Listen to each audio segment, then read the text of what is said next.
ప్రజలుగా ప్రభు మనల్ని ఒక నూతన సంవత్సరంలోనికి మరలా ప్రవేశించడానికి అవకాశం ఇస్తున్నాడు. బహుశా ఈ ఒక్క సంవత్సరం కూడా ఉండని మన అవకాశం ఇచ్చాడేమో.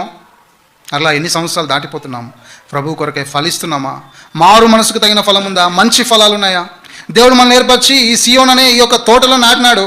సేవకులను ఇచ్చినాడు, వాక్యం ఇచ్చినాడు, ఉపదేశాలను ఇచ్చినాడు, అన్నీ అందుబాటులో ఇచ్చినాడు, ఎవ్రీ ప్రొవిజన్ ఇచ్చినాడు, ఫలించడానికి ప్రతి ఏర్పాటు చేశాడు.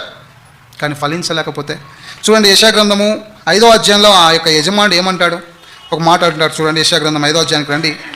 5వ అధ్యాయము, యెషయా గ్రంథం 5వ అధ్యాయము 4వ వచనం.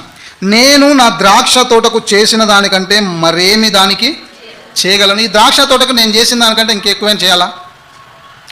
నేను ఇంత చేశాను కదా, దీనికంటే ఇంకా ఎక్కువ చేయాలా? ఏమైనా ఉందా? సత్వగల భూమిలో నాటి అంచెలుగా ప్రభు మనల్ని ఒక నూతన సంవత్సరంలోనికి మరలా ప్రవేశించడానికి అవకాశం ఇస్తున్నాడు. బహుశా ఈ ఒక్క సంవత్సరం కూడా ఉండని మన అవకాశం ఇచ్చాడేమో.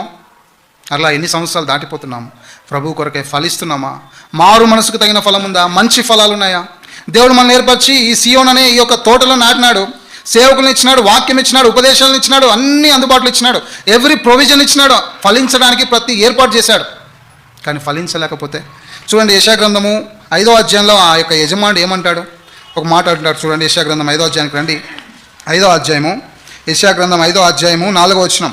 నేను నా ద్రాక్ష తోటకు చేసిన దానికంటే మరేమి దానికి చేయగలను? ఈ ద్రాక్ష తోటకు నేను చేసిన దానికంటే ఇంకెక్కువేం చేయాలా? నేను ఇంత చేశాను కదా, దీనికంటే ఇంకా ఎక్కువ చేయాలా? ఏమైనా ఉందా? సత్వగల భూమిలో నాటాను.